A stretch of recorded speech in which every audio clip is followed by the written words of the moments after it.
Super bate-papo! Carta ao Papa Francisco em virtude do encontro da economia de Francisco e Clara, vereador Eduardo Matarazzo Suplicy. Nesses dias, houve um encontro sobre a economia de Francisco e Clara com os jovens de todo o mundo e inúmeros laureados com o Prêmio Nobel de Economia e da Paz na cidade de Assis, na Itália, e eu resolvi sugerir a todos a delegação brasileira neste encontro de 250 jovens de até 35 anos. No ano passado, eles me convidaram para um diálogo na PUC, Pontifícia Universidade Católica de São Paulo, e eles estavam se preparando para este encontro. E quando eu terminei a explicação sobre a renda básica de cidadania, eles me disseram: nós queremos que você venha ao encontro com o Papa. E eu, embora com 79 anos, jovem há um pouco mais tempo do que eles, aceitei o convite. E então, nesses últimos 3 dias, eu participei do encontro, na quinta, sexta e sábado. E resolvi sugerir a eles que para a próxima etapa da economia de Francisco venham todos os participantes da delegação brasileira escrever uma carta ao Papa Francisco sobre este tema. E eu encaminhei ontem esta carta, ainda não divulgada, porque é uma carta ainda para receber sugestões dos jovens e dos cientistas sociais que foram convidados do Brasil, como Ladislau Dóbaro, Francisco Brasileiro, Célio Turino e outros. Introdução. I Have a Dream. Querido Papa Francisco, nós, jovens, economistas, cientistas sociais brasileiros, que participamos do encontro sobre a economia de Francisco e Clara, de 19 a 21 de novembro, em Assis, e em tantos países do mundo, através da internet, por meio virtual, vimos aqui trazer uma sugestão com respeito aos propósitos maiores de Vossa Santidade, Papa Francisco, tem expressado: colocar em prática os instrumentos de política econômica que possam significar a realização da justiça, para que então possa haver a paz dentro de cada país e dentre os países. Queremos levar em consideração aquelas recomendações que o Papa Francisco nos recomendou em sua fala no sábado último, ao assinalar que o atual sistema econômico é insustentável de diversos pontos de vista, que precisamos mudanças que visam alcançar o bem comum. Para isso, precisamos desenvolver a cultura do encontro, visando a construção de um mundo melhor para toda a humanidade. Precisamos ter um modelo de desenvolvimento que inclua as pessoas. A economia precisa estar a serviço da vida humana. Não basta o crescimento da economia se não for para todos os irmãos e irmãs. O desenvolvimento econômico deve significar o desenvolvimento integral de todas as pessoas. O que conta é o ser humano. Há que haver um modelo de solidariedade internacional. Sempre precisamos pensar em nós, pois ninguém se salvará só. Temos a necessidade sempre um do outro. Estamos de pleno acordo com as diretrizes expressas em suas cartas encíclicas Laudato Si, sobre o cuidado da casa comum, e Fratelli Tutti, sobre a fraternidade e a amizade social, em que expressa: a tecnologia registra progressos contínuos, mas como seria bom se, ao aumento das inovações científicas e tecnológicas, correspondesse também uma equidade, uma inclusão social cada vez maior. Se nós quisermos construir uma sociedade civilizada e justa, precisamos levar em consideração aqueles valores que não sejam simplesmente a busca do interesse próprio, de se levar a vantagem em tudo. Claro que todos desejamos progredir e ficamos felizes com o progresso de nossos entes queridos, mas é importante que levemos em consideração outros valores, como o progresso das demais pessoas na sociedade. Valores tais como os que estão expressos num dos mais belos pronunciamentos da história da humanidade. I have a dream, de Martin Luther King Jr. Eu tenho um sonho de que um dia, nos Morros Vermelhos da Geórgia, os filhos de ex-escravos e os filhos de ex-donos de escravos serão capazes de se sentar juntos na mesa da fraternidade. Que instrumentos de política econômica e social podem elevar o grau de justiça na sociedade? Quando abolimos a escravidão, elevamos o grau de justiça, mas não fizemos o suficiente para compensar os efeitos de mais de 3 séculos de escravidão.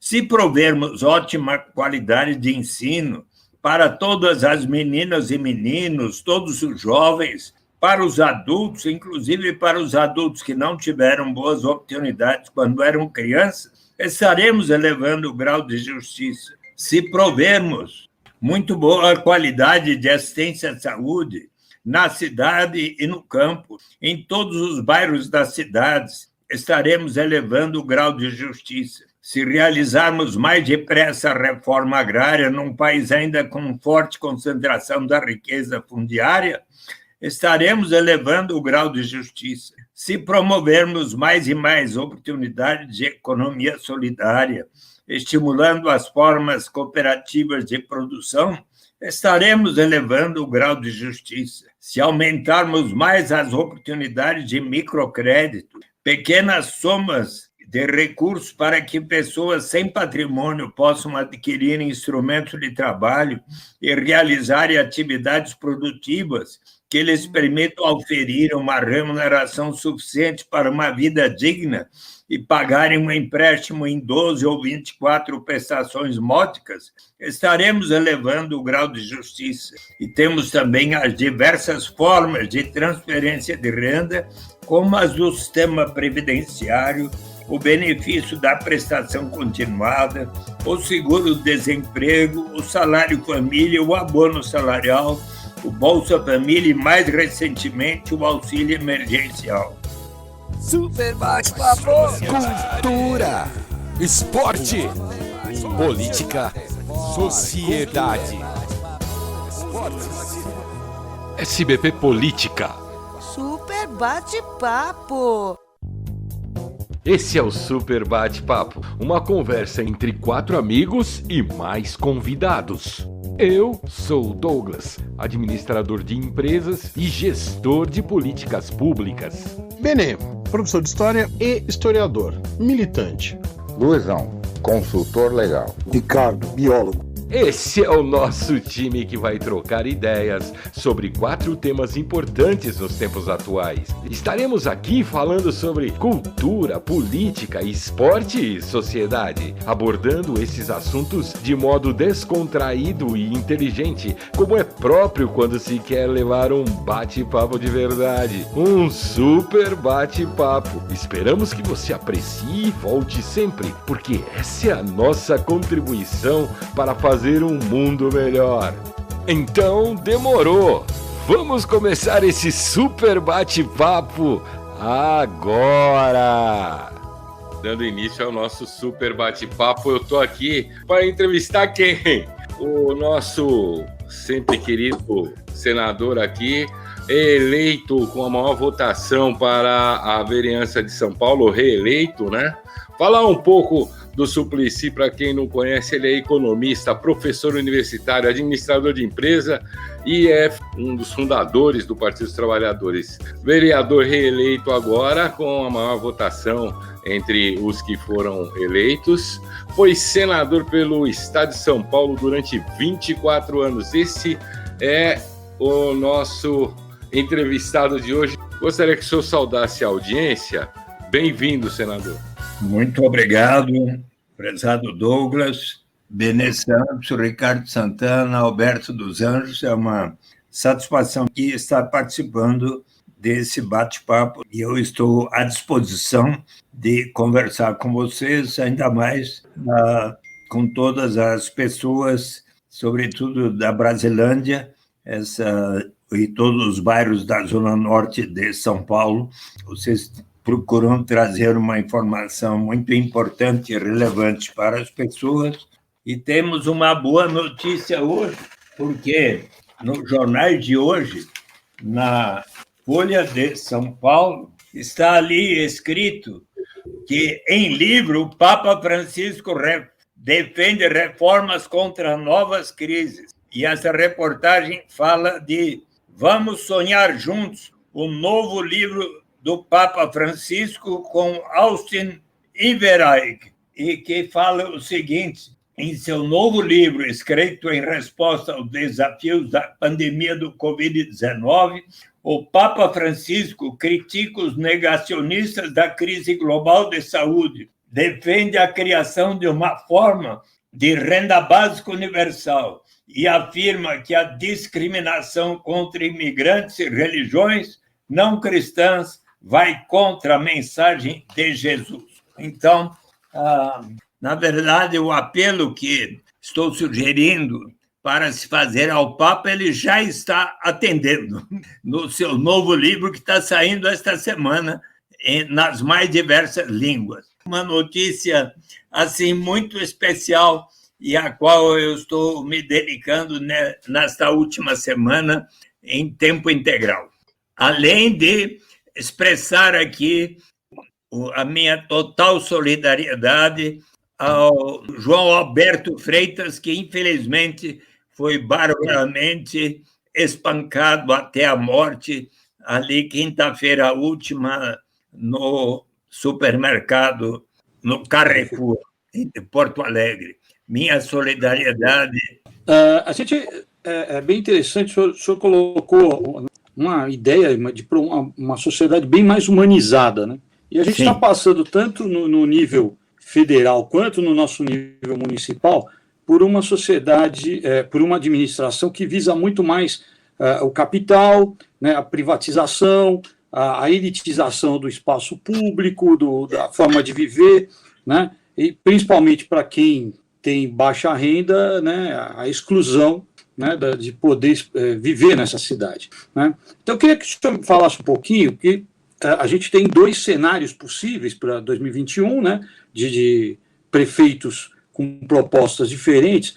Como é que o senhor pensa uma atuação na Câmara de Vereadores para que essa proposta mais humanizada, mais socialmente aceitável, mais socialmente fraterna, né, possa ser levada na atuação como vereador, né, para dentro da cidade de São Paulo? Bem, primeiro eu acho que eu tenho procurado fazer um esforço muito grande, e tanto ao tempo de senador, mas também como secretário de Direitos Humanos e vereador, quando o prefeito Fernando Haddad me honrou com o convite para ser secretário de Direitos Humanos, eu sugeri a ele que pudesse preparar um projeto de lei para instituir a renda básica de cidadania também por etapas ao nível de São Paulo, até chegarmos aos 12 milhões e tantos de habitantes.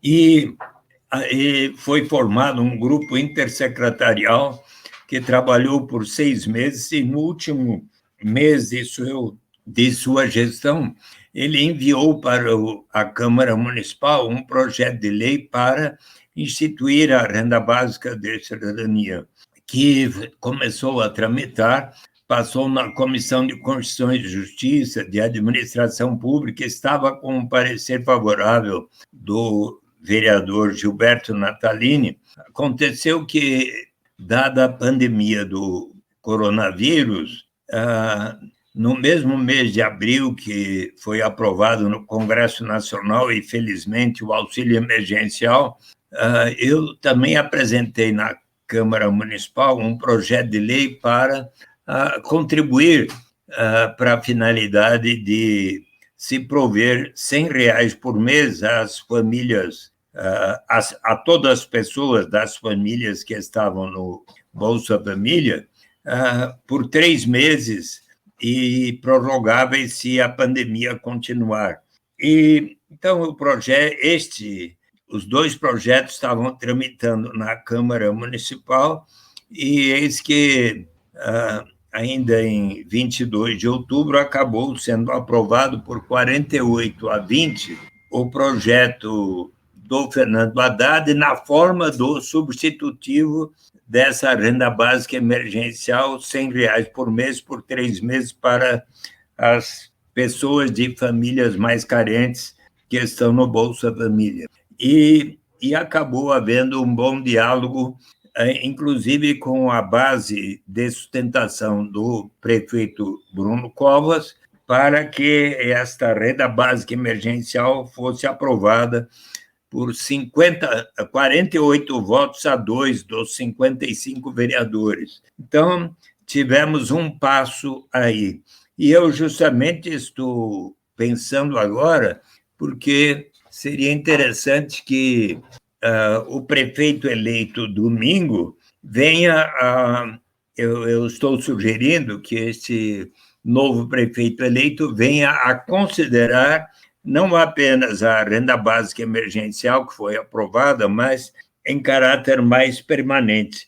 Nós já temos um município brasileiro, que é o de Maricá, na costa do Rio de Janeiro, que iniciou uma experiência de renda básica de cidadania que está caminhando bem. Está caminhando bem porque ali em Maricá, é bem verdade que eles têm a vantagem de receberem royalties do pré-sal. Uma base da Petrobras está diante de Maricá, que realizou uma série de iniciativas tão positivas, e dentre as quais a renda básica de cidadania, que começou a partir de 2016, pelo prefeito do PT, Washington Quaquá. Ele começou com 10 mumbucas ou reais por mês em 2016, complementando o Bolsa Família, 20 mumbucas ou reais por mês em 2017. Em dezembro de 2019, um quarto da população, 42.500 habitantes, todas aquelas pessoas que estavam nas famílias que ganhavam até 3 salários mínimos, estavam no cadastro único, passaram a receber R$100 por mês. Isso corresponde a um quarto dos 162 mil habitantes. Em dezembro próximo, está previsto que metade da população, 81 mil pessoas, estarão recebendo o que agora está sendo R$300 por mês, e até 2024, toda a população de Maricá, ali residente há 3 anos ou mais, estará recebendo a renda básica de cidadania, hoje definida em 300 mumbucas ou reais por mês. E então, há um crescente movimento de apoio à renda básica. Gostaria de informar que, lá no Congresso Nacional, em 21 de julho, 220 deputados federais e senadores formaram a Frente Parlamentar em Defesa da Renda Básica, e que é presidida pelo deputado João Henrique Campos, e ele me convidou, por ter sido o autor da Lei 10.835, para ser o presidente de honra desta frente. Então, eu tenho ali feito um esforço importante para que se considere a implantação da renda básica, não apenas em São Paulo, em Maricá, mas em todo o território brasileiro e, se possível, no maior número possível de países do planeta Terra.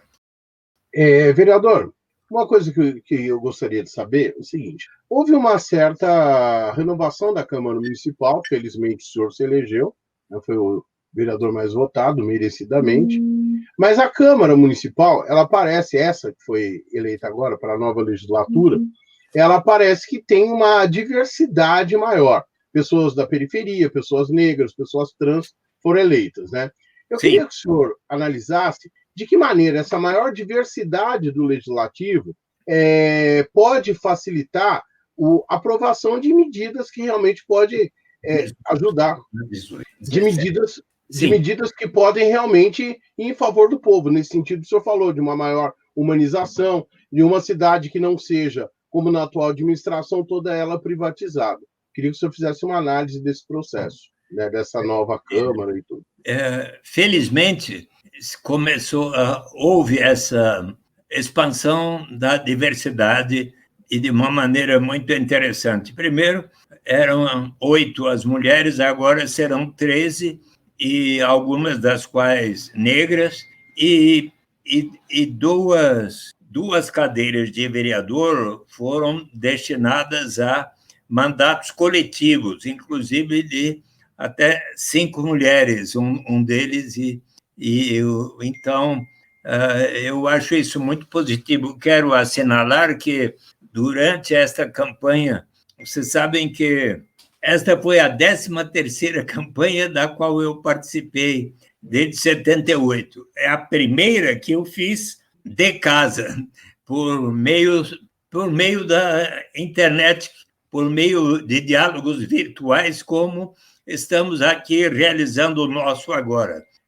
De março até agora, eu fiz, acho que mais de 430, pelo menos, ou 450 já, diálogos como esse, com pessoas em mais de 20 estados no Brasil, e em São Paulo muitos, é claro, e também com pelo menos 8 diferentes países, porque pessoas na França, em Portugal, na Alemanha, na Turquia, na Índia e outros pediram que eu fizesse entrevistas, e em especial sobre esse tema da renda básica de cidadania. Mas o que eu fiz durante esta campanha, eu convidei, acho que pelo menos 13 candidatas, sobretudo mulheres e negras, para estarem dialogando comigo em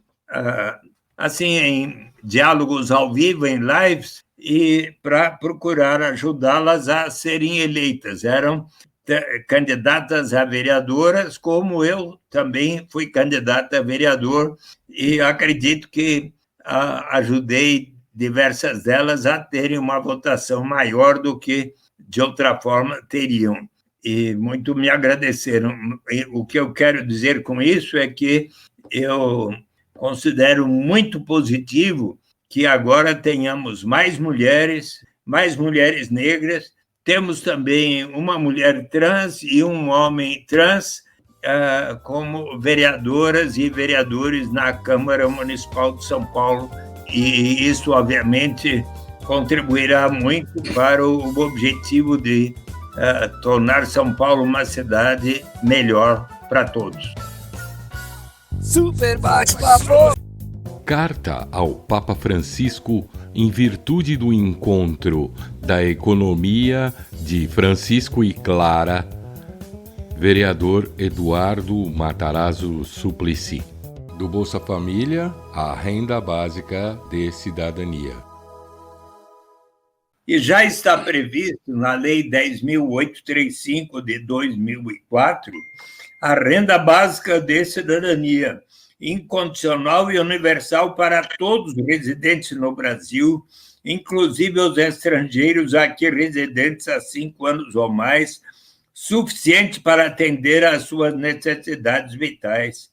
Trata-se de lei aprovada por todos os partidos em dezembro de 2002 no Senado, em dezembro de 2003 na Câmara dos Deputados e sancionada pelo presidente Luiz Inácio Lula da Silva em 8 de janeiro de 2004. Diz a lei, entretanto, que a renda básica será instituída por etapas, a critério do Poder Executivo, começando pelos mais necessitados, portanto, como fazem o Bolsa Família e o auxílio emergencial, este previsto para encerrar em dezembro de 2020. Cabe notar que o Brasil é o primeiro país do mundo cujo Congresso Nacional aprovou e o presidente sancionou uma lei para instituir a renda básica de cidadania.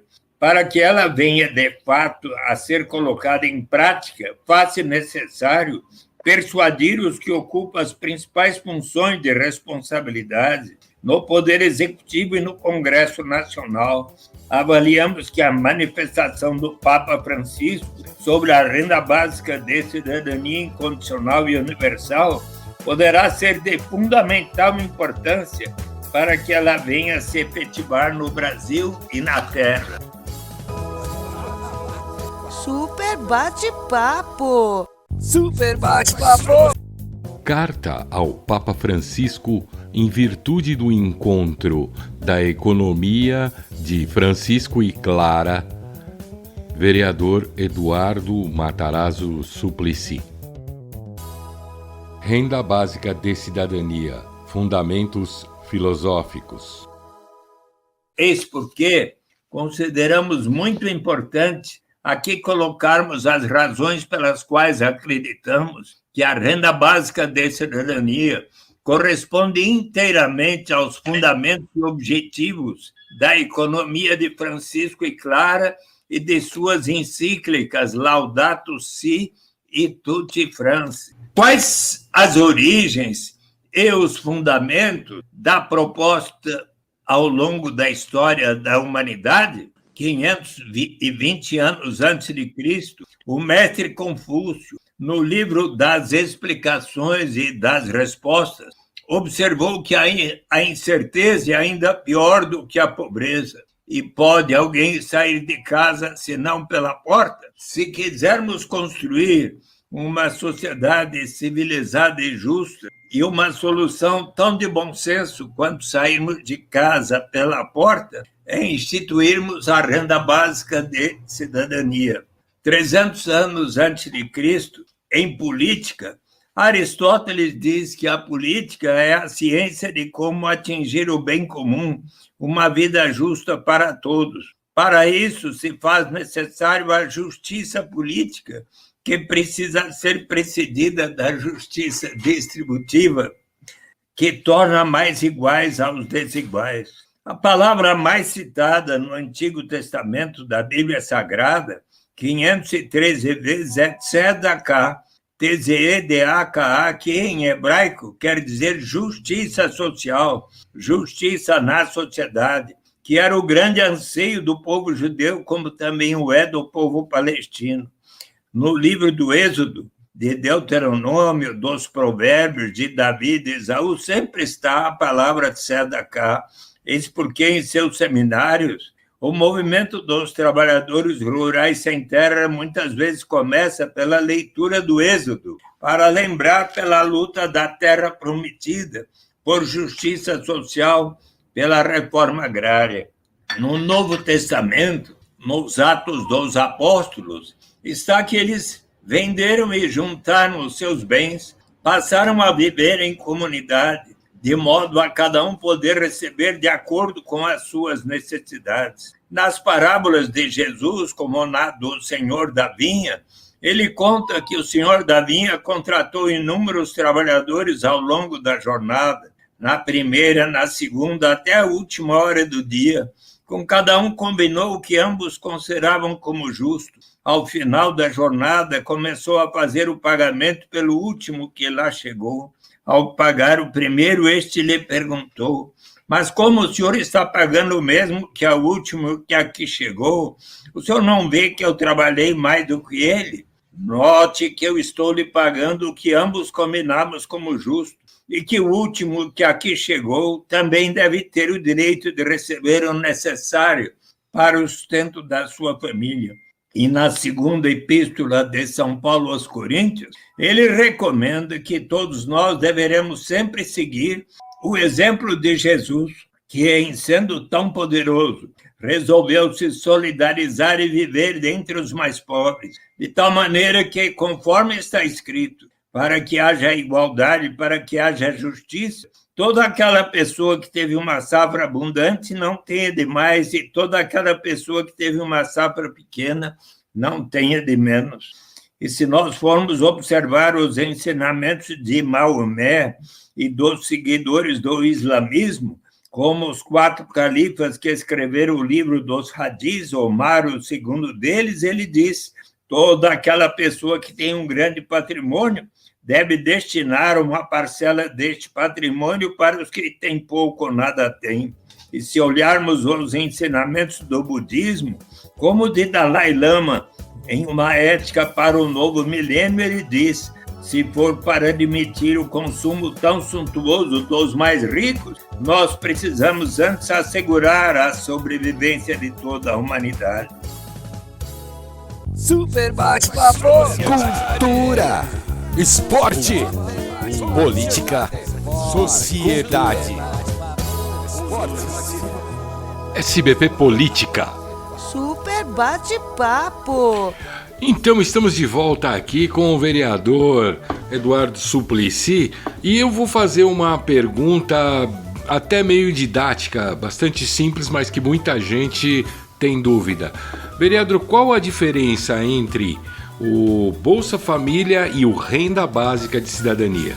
O programa Bolsa Família hoje, que atende mais de 14 milhões e 200 mil famílias no Brasil, provê a cada família cuja renda familiar per capita não atinja hoje pelo menos R$ 178 por mês, passa a ter o direito de receber um complemento de renda que começa com R$ 89 se a renda familiar per capita não atingir sequer R$ 89 por pessoa, mais 41, 2, 3, 4, 5 vezes R$ 41 se na família houver 1, 2, 3, 4, 5 ou mais crianças de até 15 anos e 11 meses, mais R$ 48 por mês se na família houver 1 ou 2 adolescentes de 16 a 18 anos. E há condicionalidades. A mãe, se estiver grávida, deve fazer o pré-natal até que nasça o nenê, e durante esses 9 meses ela já tem direito aos 41 por criança que vai nascer. Os pais devem levar as crianças até 6 anos de idade na rede pública de saúde para que realize as vacinas de acordo com o calendário do Ministério da Saúde. As crianças de 7 a 15 anos e 11 meses precisam frequentar ao menos 85% das aulas nas escolas. Os adolescentes, ao menos 75% das aulas nas escolas. E a presidenta Dilma lançou em 2012, o Congresso Nacional melhorou, o Brasil Carinhoso, que complementa o Bolsa Família da seguinte forma: para aquelas famílias que estejam dentro dos parâmetros que eu acabo de explicar, se considerar a renda da família, isto é, do pai e da mãe, de quem mais tiver a renda, e somar com os benefícios que eu acabo de descrever e dividir a soma pelo número de pessoas na família, se não se alcançar ao menos R$ 89 per capita por mês, o governo da União complementará o que falta para garantir R$ 89 por mês. O que significa que no Brasil hoje, se todas as famílias que estejam dentro desse parâmetro de fato estiverem inscritas no Bolsa Família, teríamos um mínimo de renda garantido de R$ 89 por pessoa. Mas cabe lembrar que há mais de 3 meses o Instituto de Pesquisas Econômicas Aplicadas do Governo Federal mencionou que já havia um atraso de mais de 30% agora nos valores do Bolsa Família, que, portanto, estão atrasados em serem reajustados. Então, se pensar num mínimo, tem que se pensar num mínimo superior a R$ 100 por mês, e eu espero que o governo e o Congresso Nacional façam o reajuste necessário no Bolsa Família também, mas como um passo para chegar à renda básica de cidadania, que se começasse com R$ 100 por mês, já seria um passo importante, porque R$ 100 vezes 5 pessoas na família, pai, mãe, 3 crianças, já seriam R$ 500 por mês. É isso aí. Vereador, o senhor falou dessa convergência que existe aí de propostas. Nesse sentido, pensando assim de maneira mais ampla, como é que o senhor vê a perspectiva, né, para 2022 de uma frente de esquerda, de uma frente de partidos progressistas, né, já que há elementos, né, convergentes entre o senhor, que é do PT, e o Boulos, por exemplo, que é do PSOL. Como é que o senhor vê uma perspectiva futura de uma frente de esquerda? Pois bem, permita recordar que no ano passado foi minha proposta, numa reunião do Diretório Regional do PT, com todos os diretórios regionais do PT, que fizéssemos uma escolha do candidato do PT através de uma prévia comum entre todos os partidos progressistas, o PT, o PSOL, o PCdoB, PSB, PDT, a Rede, o PCO e assim por diante, e pudéssemos, assim, fazer com que cada partido indicasse 1, 2, 3 ou mais candidatos, realizaríamos um processo de debate entre todos até o dia que marcássemos uma prévia, uma eleição convidando os filiados de todos os partidos progressistas e simpatizantes para votarem e escolherem qual o candidato e a candidata, ou o candidato a prefeito e a vice-prefeita a prefeito. Então, eu sou a favor de algo assim. Vocês sabem que no ano 2002 foi a primeira vez na história do Brasil que um partido político realizou uma prévia onde convidou todos os seus... Eram 178 mil filiados que compareceram para a escolha do candidato a presidente. Foi 17 de fevereiro de 2002. O Lula teve 84,4% dos votos, eu tive 15,6% e, de pronto, declarei que lutaria pela eleição dele, como o fiz. Participei muito ativamente da campanha, e até o dia em que ele venceu as eleições. E eu considerei aquele processo uma elevação do grau de democracia. Então, eu acho que em 2022 nós poderemos, sim, criar um sistema tal como esse que, quando no ano passado eu propus, o Carlos Zaratini até falou favoravelmente, mas na reunião o Gilmar Tato argumentou que era importante que o PT tivesse a candidatura própria e mais mãos levantaram-se para a proposta dele e assim acabou acontecendo. Mas você sabe que eu até era pré-candidato a prefeito, mas no dia 21 de maio eu fiz uma reflexão intensa assim e resolvi abrir mão de ser pré-candidato a prefeito para dedicar-me, e assim declarei, e com a boa nova de que todos os demais pré-candidatos abraçaram a causa da renda básica, de tanto ouvir eu falar a respeito, e assim o Gilmar Tato defendeu, mas com o Guilherme Boulos, eu tenho conversado com ele, ele está de acordo com o propósito de caminharmos gradualmente em direção à renda básica, e para o ano 2022, quem sabe já até esteja instituída no Brasil. Isso depende muito do próprio presidente da República e do ministro da Economia, mas se o presidente da República quiser efetivamente cumprir o que ele jurou perante o povo e a nação brasileira, cumprir a Constituição e levar em conta que constitui artigo 3º da Constituição, objetivos fundamentais da República Federativa do Brasil, construir uma sociedade livre, justa e solidária, garantir o desenvolvimento nacional, erradicar a pobreza e a marginalização e reduzir as desigualdades sociais e regionais, proteger o bem promover o bem de todos sem preconceitos de origem, raça, sexo, cor, idade e quaisquer outras formas de discriminação. Para isso, uma solução tão de bom senso é instituir a renda básica de cidadania. Então, uma solução tão de bom senso quanto sairmos de casa pela porta é instituir a renda básica de cidadania. É isso aí. Vamos ouvir, então, a parte final da carta do vereador Suplicy ao Papa Francisco. Vamos lá. Super bate-papo.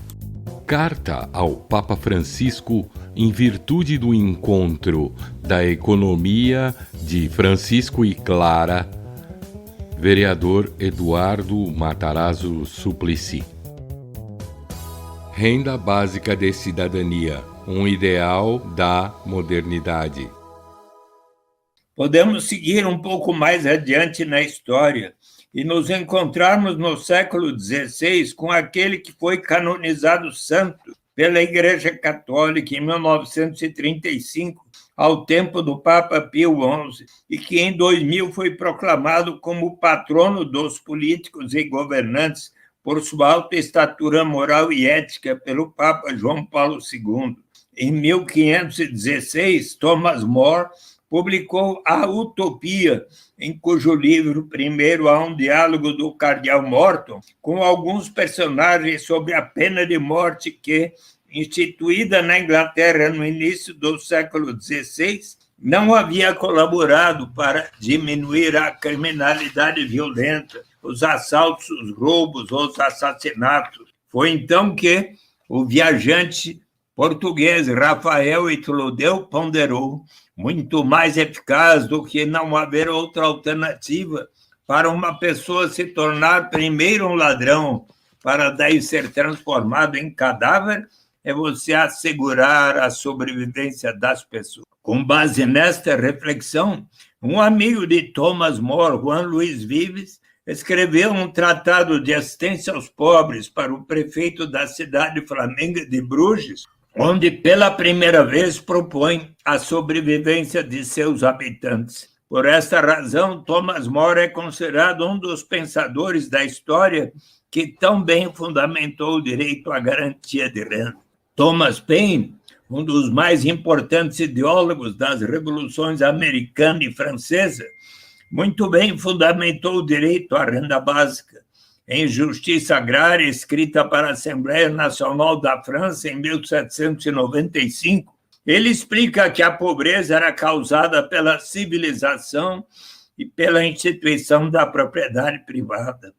Ali na América, onde ele havia vivido antes da independência, não enxergara tamanha pobreza e destituição quanto nas vilas e cidades europeias de então, porque na América a propriedade era comum dentre os índios, mas ele considerava de bom senso que uma pessoa que cultivasse a terra e fizesse benfeitorias na terra pudesse usufruir do seu trabalho na sua propriedade, mas era o seu plano, que era válido para todos os países, que toda pessoa que assim o fizesse deveria separar uma parte de seu rendimento para um fundo que a todos pertenceria, e deste fundo, uma vez acumulado, se pagaria a cada pessoa residente naquele país tanto um capital básico quanto uma renda básica, como um direito inalienável de todas as pessoas participarem da riqueza comum da nação.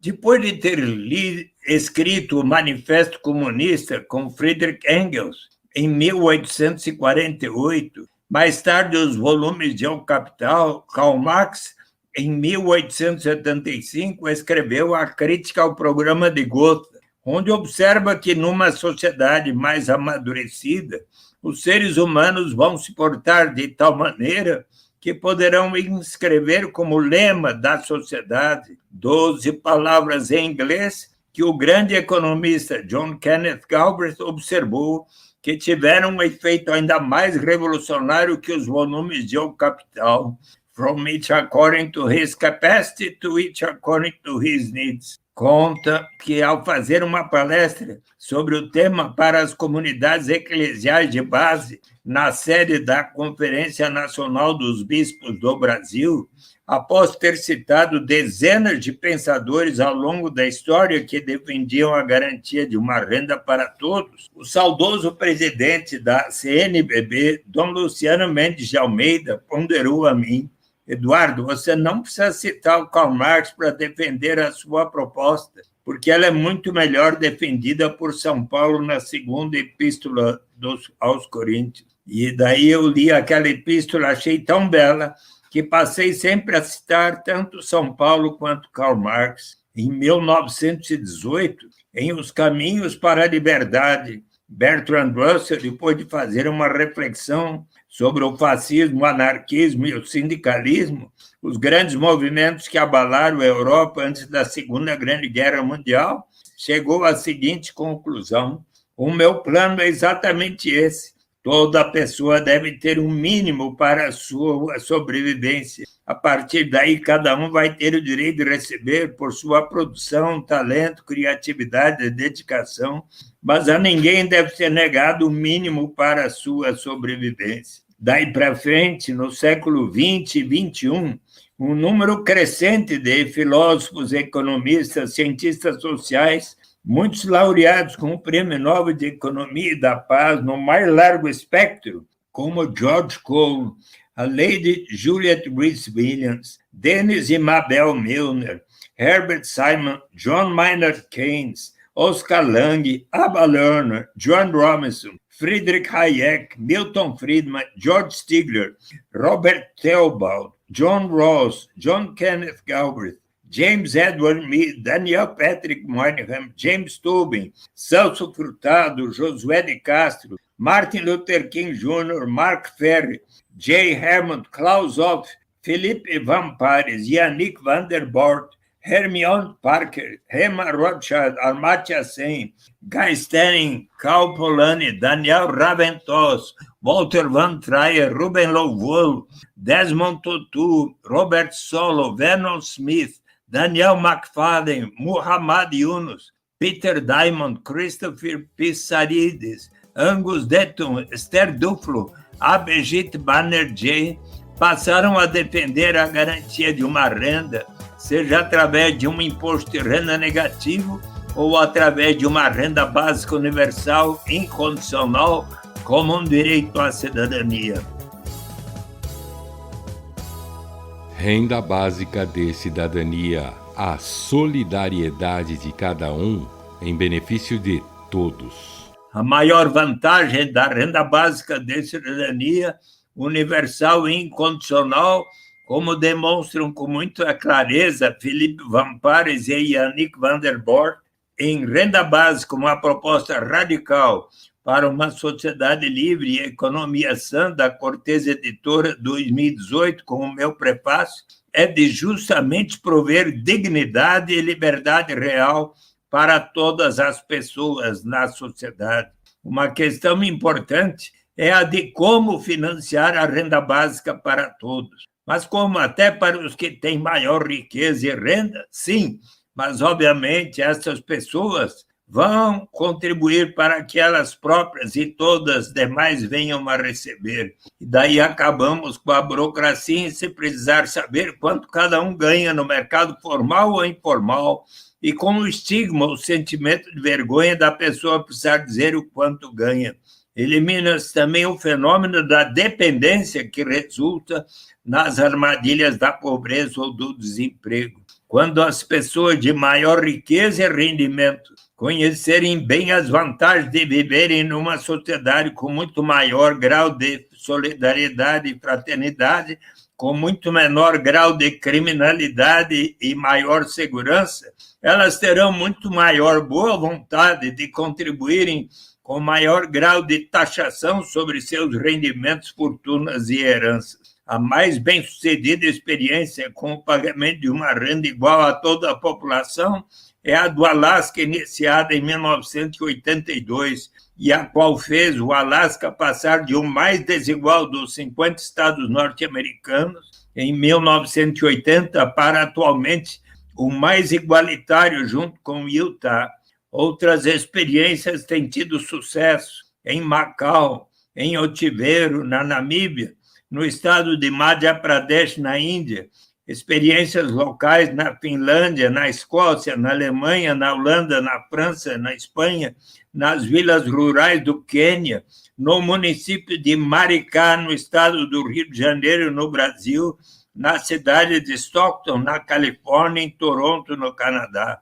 O interesse na renda básica tem crescido em todo o planeta, ainda mais por causa da epidemia do coronavírus. Os brasileiros que estamos acompanhando o encontro sobre a economia de Francisco e Clara, consideramos que será de fundamental importância que o Papa expresse a sua avaliação sobre a renda básica de cidadania e possa fazer a recomendação ao governo brasileiro e aos de outros países do mundo para que venham a implementar a renda básica universal.